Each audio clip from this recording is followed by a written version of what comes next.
салом тамошобинони гиромӣ, хулосаи хабарҳои муҳими 19 октябри тоҷикистонро аз пойгоҳи хабарии бомдод бароятон пешкаш мекунем. Шурӯъ мекунем аз як нигоҳи кӯтоҳ ба сархати хабари муҳими рӯз дар ин барнома. интиқоли ҷангҷӯён ба шимоли афғонистон ва соҳиби ҳавопаймоҳои бесарнишин шудани онҳо душанберо сахт ба ташвиш овардааст. вазири дифои қирғизистон хостори истиқрори нирӯҳои ОДКБ дар марз бо тоҷикистон шуд. эзҳороти қушунҳои марзбонии суғд қирғизистон протоколи рақами 42-ро қасдан поймол мекунад. на ба мурофиа роҳ доданд, на ба диданаш. ба фаромӯз Эргашев чӣ шуд? як шаҳрванди тоҷикистон зану 4 кӯдакашро дар Екатеринбург монда ба ҷанги Украина рафтааст. ва акнун тафсилоти хабарҳо.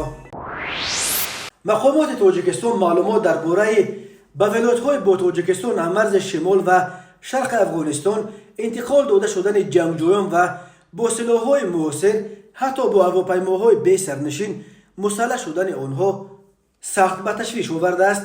дар байни ин ҷангҷӯён наздики 5000-ашро ба ҳисоби генералҳои тоҷик ҷангҷӯёни зодаи кишварҳои шӯравии собиқ ташкил медиҳанд.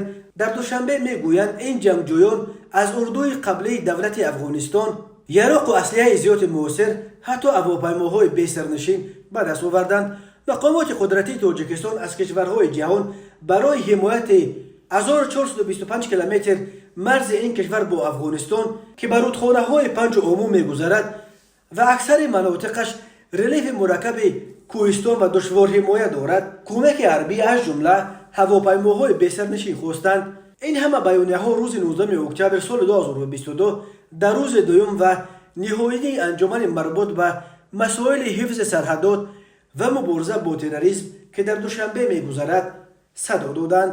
вазири корҳои дохилии тоҷикистон Рамазон Раимзода дар анҷумани душанбе гуфт беш аз 3000 аз террористон дар ин авохир соҳиби шаҳрвандии афғонистон шуданд ки ин ба ақидаи вазири тоҷик бори дигар хатарнок будани Манзури Раимзода режими нави ҳаракати тунрави Толибон аст ки ҷангҷӯёни он моҳи августи соли 2021 қудратро дар Афғонистон бори дуюм ба дасти худ гирифтанд.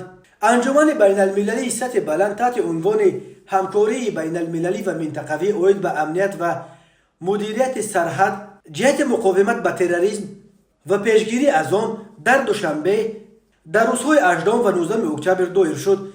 ин анҷуманро ҳукумати тоҷикистон ҳамроҳ бо идораи мубориза бо терроризми созмони милал, маркази минтақавии дипломатияи превентивии созмони милал, иттиҳоди Аврупо ва созмони амният ва ҳамкорӣ дар Аврупо доир кард.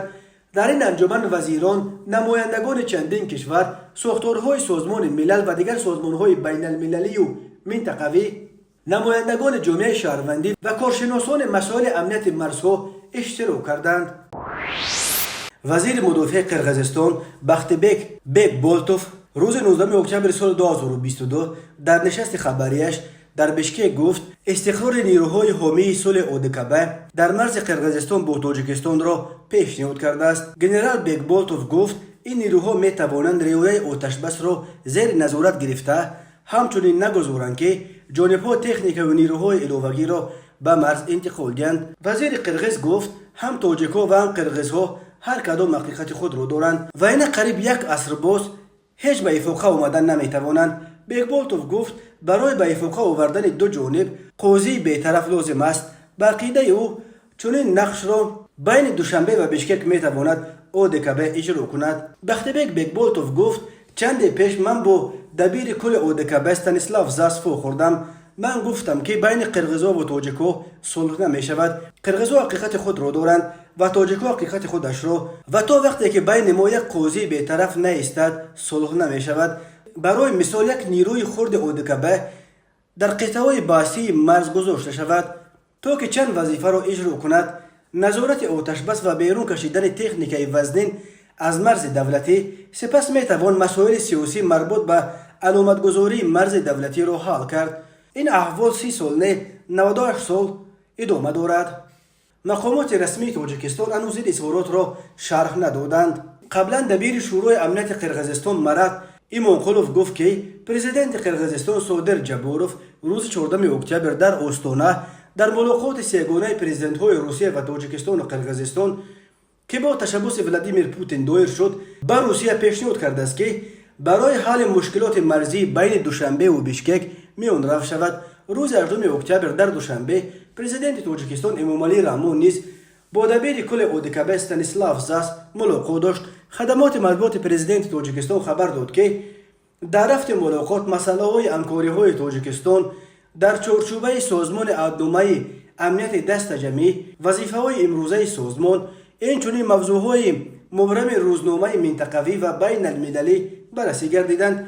جانب ها ضمن ملاقات عاید به وضع دشوار نظامی و سیاسی در منطقه و جهان تبادل اندیشه نموده مستحکم کردن اقتدار حفظ سرحد بین تاجیکستان و افغانستان را ضرور شمردند. در واخوری همچنین دیگر مسئله های جاری از جمله آمادگی به برگزاری ملاقات نوبتی سران دولت های اعضای سازمان عهدنامه امنیت دست جمعی محاکمه کرده شد. در اطلاعیه همچنین تاکید شده است که امامعلی رحمون سازمان عهدنامه امنیتی دست جمعی را عامل مهم تامین امنیت و ثبات منطقه ارزیابی کردند. اما در این باره که آیا امامعلی رحمون با دبیر کل اودکب پیشنهاد جانب قرقیزستان درباره استقرار نیروهای حامی صلح در مرز تاجیکستان با قرقیزستان را هم بررسی کرده است یا نه، در اطلاعیه رسمی چیزی گفته نمی شود. روزهای 14 سپتامبر سال 2022 در مرز تاجیکستان و قرقیزستان زده‌خوردهای خونین صورت گرفت که با بیش از 130 کشته و نزدیک 450 زخمیش خونین ترین مناقشه در تاریخ مناقشه‌های مرزی تمام آسیای مرکزی و پس و شوروی شمرده می شود. روز 14 اکتبر پوتین در آستانه برای حل مسائل مرزی پرزیدنت های تاجیکستان و قرقیزستان را پشت یک میز آورد، ولی در ویدیوی نشر شده دیده می شد که امامعلی رحمون نمایشگرانه با صادر جباروف دستی سلام نکرد و تنها با پوتین دستی سلام کرده به جایش نشست. درباره کدام توافق جدی در این ملاقات نیز یگان خبر به دست نرسید بجز از یک توافق عمومی درباره اینکه جانب‌ها راضی شدند که در آینده برای حل مشکلات مرزی از سلاح استفاده نکنند.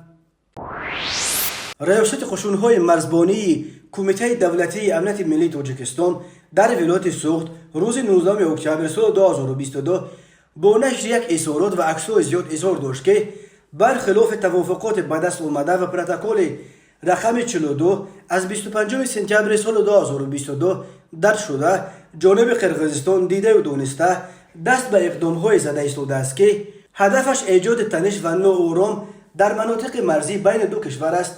طبق پروتکل رقم 42 که رهبران کمیته دولتی امنیت ملی تاجیکستان و قرقیزستان سیمومین یتیم و قمچبک توشیف در پی درگیری‌های خونین ماه سپتامبر امضا کردند، جانب‌ها می‌بایست تمام نیروها و تکنیک ایلوگی را از مرز پس کشیده از دست دادن به اقدام‌هایی که بتواند باعث تشنج وضع شوند پرهیز کنند.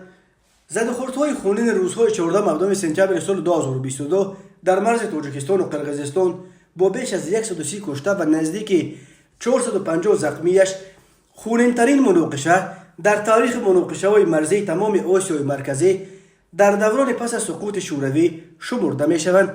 جانب قرقیزستان این اظهارات را تا کنون شرح نداده است، ولی ریاست قشون‌های مرزبانی ولایت سوخت می گوید بعد امضای پروتکل رقم 42 موردهای فراوان پایمال کردن آن از سوی قرقیزستان را ثبت و با عکس‌ها مستند کرده است. مرزبانان تاجیک حمله‌های اغواگرانه برخی شهروندان قرقیزستان، تیار کردن نقطه‌های تیراندازی، کندن خندق‌ها، ادامه انتقال تکنیک حربی ایلوگی و به تکرار ویران کردن حریم هوایی تاجیکستان را از جمله دلایل یقین نقشه‌های بدقصدانه جانب قرقیزستان نامیده می‌گویند. از 26 سپتامبر تا 15 اکتبر هواپیماهای بی‌سرنشین قرقیزستان 12 مرتبه در فضای شهر اسفره و ناحیه باباجان غفورف ولایت سوخت حریم هوایی تاجیکستان را ویران کردند. در اظهارات گفته می شود که برخلاف توافقات خطی و لفظی با جانب قرقیزستان و برخلاف طلبات پروتکل رقم 42 از 25 سپتامبر سال 2022 جانب تاجیکستان چندین مورد انتقال تکنیک حربی، سلاح‌های وزنین و نیروهای حربی ایلوگی را به سمت مناطق مرزی ثبت کرده است. پیوندان فراموز ارگاش و حقوقدان کمیسیون 44 و داوطلب کرسی پرزیدنتی در تاجیکستان گفتند که محاکمه او در بازداشتگاه آغاز شده، ولی درباره جریان بحث داخل آن چیزی نمیدونند. مقامات شرح نمیدهند. مادرش میگوید بار آخر او را ماه اوگوست امسال در حضور ماموران بازداشتگاه دید و از آن وقت تا حال پیامی نگرفته است. گفتند بیهوده شکایت نکنید. فراموز ارگاشوف 32 ساله وکیل پیشین مجلس بدخشان ماه امسال در خوروغ دستگیر و به دوشنبه آورده شد. او و همراهانش در کمیسیون 44 با گرفتن پول از خارجه، تشکیل گردهمایی به اجازه و اشتراک در اتحاد جنایی ایبدار کردند. سازمان‌های حامی حقوق بارها به بیگناهی آنها تاکید کرده آزادیشان را خواستند. عالمبگیم ارگاشوف و مادر فراموز ارگاشوف روز 19 اکتبر به رادیو آزادی گفت به مرافعت دعوت نشده، اجازه دیدن فرزندش را نیز ندارد. مقامات به او گفتند مرافعه پس درهای بسته میگذرد. روز 5 اوگوست با پسرم در بازداشتگاه ملاقات کردم. ماموران بازداشتگاه نیز در آنجا بودند. گفتند که بیهوده به هیچ کجا شکایت نکنید. پرسیدم در پروندهش چی نوشتند؟ گفتند خودشان هم نمیدونند. افزود او. خانم ارگاشوف میگوید پسرش وکیل مدافع دولتی دارد ولی او یک بار تماس گرفت و بس. رادیو آزادی نتوانست شر وکیل را بگیرد. مقامات تاجیکستان درباره قضیه فراموز ارگاشوف و نمایندگان دیگر بازداشت شده بدخشان هیچ شرحی نمیدهند. دادستان کل تاجیکستان روز 7 اکتبر گفت بعد تظاهرات مرگبار و ناآرامی‌ها در بدخشان 77 نفر را جزا دادند و محاکمه 10 کس دیگر ادامه دارد. کمیسیون 44 در پی اعتراضهای ماه نوامبر سال 2021 در مرکز ولایت مختار کوهستان بدخشان با مساعدت مقامات دولتی و آرام کردن مردم تشکیل شده بود. اعضای آن مذاکره کننده های اساسی با مقامات بودند و پیام آنها را به ناراضیان می‌رسانیدند. قرار بود این نهاد همراه با مقامات دولتی قضیه علاقت ساکنان روشقلعه گلبدین جوبیکوف و 3 تظاهرگران را تحقیق کنند. در پی حادثه های خونین ماه می در بدخشان کمیسیون 44 گروه متشکل جنایی اعلان شده. کمش 7 عضو آن دستگیر و تا این دم 2 نفر آنها به 18 سال زندان محکوم گردیدند. حامیان حقوق و نزدیکانشان میگویند آنها گناهی ندارند و برای حمایت از حقوق خود و ساکنان ولایت مختار کوهستان بدخشان صدا بلند کردند. شهروند تاجیکستان فیروز سلیموف که زاده دوشنبه است و 10 سال آخر در شهر اکاترینبورگ روسیه در ساختمان کار میکرد، زن و 4 کودکش را در اکاترینبورگ مانده خودش اختیاراً به جنگ اوکراین رفته است. فیروز سلیموف به رسانه‌های محلی اورا رو گفته است برای حمایت روسیه از دشمن به جنگ می رود. برای من این مسئله ناموس است. مرد باید وطن، پدر و مادر و زن و فرزندانش را از دشمن حمایت کند. به همین خاطر من خود را همچون اختیاری نامنویس کردم. امروز همه ساکنان روسیه باید متحد شده از ولادیمیر پوتین پشتیبانی کنند، چون که ما امروز تاریخ را برای نسل‌های آینده می نویسیم. مثل بابایان ما که سال 1945 تاریخ را برای ما نوشته بودند. با چنین سخنان بلند اظهار نظر کرده است فیروز سلیموف. او گفته است که تصمیمش اهل خانواده او را ضیق و خواطر کرد ولی آنها از او پشتیبانی میکنند. نزدیکانم به خصوص همسرم به تشویش افتادند ولی همسرم مرا دستگیری میکند. البته وزنین است وقتی که کودکان را در خانه گذاشته میروید، ولی من باور دارم که فرزندان من به خصوص پسرم با من افتخار خواهند کرد. فیروز سلیموف برای نقطه جمع‌آوری سربازان قراردادی بارخلطش در دست آمده بود. گفته می شود که همسرش برای او همچون توشه راه نان تاجیکی پخته است. من تیار شده آمدم، بارخلطم با من است و آمادم همین حالا به محل عملیات بروم. همسرم برایم چند نان تاجیکی پخته است و باز خیلی شیرینی ها گذاشته است در بارخلطه. نقل کرده است فیروز سلیموف. او همچنین خبر داده است که او را به بتالیون دسانت هوایی قبول کردند. فیروز قبلا در ارتش تاجیکستان خدمت کرده رتبه سرژانت داشته است.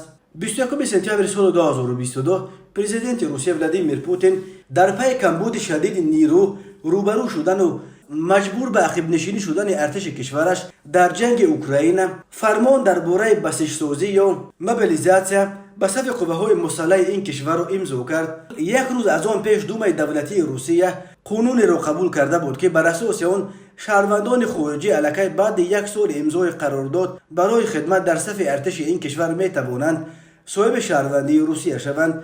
از آن پیش شهروندی روسیه به زرخریدان خارجی تنها بعد 3 سال خدمت در ارتش این کشور داده می شد و اما روز 22 سپتامبر سفارت تاجیکستان در روسیه شهروندان تاجیک را هشدار داد که از اشتراک در عملیات جنگی در قلمرو دولت‌های خارجی خودداری نمایند، زیرا مطابق کودکس جنایتی جمهوری تاجیکستان برای این عمل جوابگری جنایتی پیش بینی شده است. از اول جنگ روسیه و اوکراین علاقه خبر کشته شدن بیش از 20 تن از زادگان تاجیکستان به دست رسیده است. اکثر آنها به صورت قراردادی در ارتش روسیه خدمت میکنند. اخیرا خبر آمده بود که روز 15 اکتبر سال 2022 در یک مشقگاه یا پلیگون حربی در ولایت بلگراد در نزدیکی مرز روسیه با اوکراین دو جوان تاجیک مهراب رحمانوف 23 ساله و احسان امینزاده 24 ساله بالای همخدمتان خود تیر کشیدند. در نتیجه 11 نفر کشته و 15 تن دیگر زخمی شده. هر دو جوان تاجیک را نیز به هلاکت رسیدند. در این پلیگون سربازان را پیش از فرستادن به جنگ اوکراین مشق می‌دادند. کمیته دولتی امنیت ملی قرقیزستان روز 19 اکتبر سال 2022 خبر داد که کارمندانش در ولایت بادکند از یک کوشش از تاجیکستان برای قاچاقی به قرقیزستان گذراندن بیش از 2000 ظرف مشروبات یگوار پیشگیری کردند. بنا به اجرای خدمات مطبوعات این کمیته، کارمندان امنیت روز 8 اکتبر در حدود ولایت بادکند 2160 بانک مشروبات تمغه یگوار را که از تاجیکستان غیر قانونی آورده شده بود پیدا و مصادره کردند. با اتهام دست داشتن در قاچاق این مقدار بزرگ مشروبات شهروند قرقیزستان دستگیر شده است و او دست داشتنش در این عملیات غیر قانونی را اعتراف کرده است. اما گفته می شود در خبر مقامات امنیتی قرقیزستان شریک این قاچاقبر توانسته است با ماشین بارکشش به طرف قلمرو تاجیکستان فرار کند. مقامات نگفتند که این حادثه در کدام قسمت مرز با تاجیکستان رخ داده است. تفتیش این حادثه ادامه دارد. در اول هفته روان خدمات مطبوعات کمیته دولتی امنیت ملی قرقیزستان خبر داده بود که در دهه قربک ولایت بادکند از کوشش از تاجیکستان به قرقیزستان گذراندن مبلغ بزرگ اسعار خارجی نقد پیشگیری کرده از یک قاچاقبر 2,950,000 دلار آمریکایی پیدا و مصادره کردند. در رابطه با این قضیه 4 نفر دستگیر شدند و به آنها بر اساس قسم 4 ماده 231 کودکس جنایتی قرقیزستان برای قاچاق اقتصادی همچون جزا از 5 تا 10 سال زندان با مصادره مال و ملک تهدید میکند. ولی درباره اینکه این مبلغ بزرگ به کی میتواند تعلق داشته باشد کمیته امنیت قرقیزستان در اطلاعیه‌اش چیزی نگفته است. در اساس مراجعت شهروندان از جانب کارمندان میلیس شهر دوشنبه، شهروند سفروف نوریدین سال تولدش 1981 استقامت کننده نویه رودکی دهه بوریابوف برای ویران نمودن ترتیبات جمعیتی و در نیمه شب خللدار ساختن آرامی شهروندان دستگیر کرده شد. ضمن سنجش معین گردید که نام برده در نقطه تعمیر نقلیات واقع در کوچه باربد نویه فردوسی شهر دوشنبه باعث رنگ و بارچه واسطه‌های نقلیات کار و فعالیت نموده. ضمن انجام کارهای تعمیر نقلیات پیوسته ریچه کاری را ویران و تا نیمه شب فعالیت میکرده است. چنان از نوارهای ارسال نموده شهروندان دیده می شود صدای بلند گوشخراش دستگاه‌های استخوانه ضمن استفاده بری آرامی شبانه ساکنان بناهای اطراف را خللدار ساخته باعث ناراحتی و ایراد شهروندان گردیده است. وابسته به حالت مذکور نسبت به سفروف نوریدین پروتکل حقوق ویرانکنی ماموری ترتیب داده شده. در اساس قرار سود نسبتش جزا در نمود جریمه ماموری تطبیق کرده شد. همزمان جهت من بعد به چنین حقوق ویرانکنی دست نزدن به طور قطعی آگاهانیده شد. 18 اکتبر سال 2022 تخمیناً ساعت 9:50 راننده افت تمغه اوپل استرا معروف عبدالرازق سال تولدش 1989 ساکن شهر اسفره هنگام حرکت در داخل شهر مذکور به خطری حرکت راه را تامین کردن نتوانسته دوچرخران مومنوف عبداحد سال تولدش 1959 ساکن امین شهر را پخش نموده است. در نتیجه دوچرخران مومنوف جراحت‌های وزنین جسمانی برداشته در جای حادثه به هلاکت رسیده است. اوید به این حالت تحقیقات ادامه دارد. تماشابینان عزیز و گرامی، این بود مرور به خلاصه چند خبر مهم امروز تاجیکستان. خبر و گزارش‌های بیشتر از تاجیکستان و درباره تاجیکستان و اطراف آن را در سامانه پایگاه خبری بامداد در این نشانه پیگیری نمایید: www.bomdad.com. خوش باشید.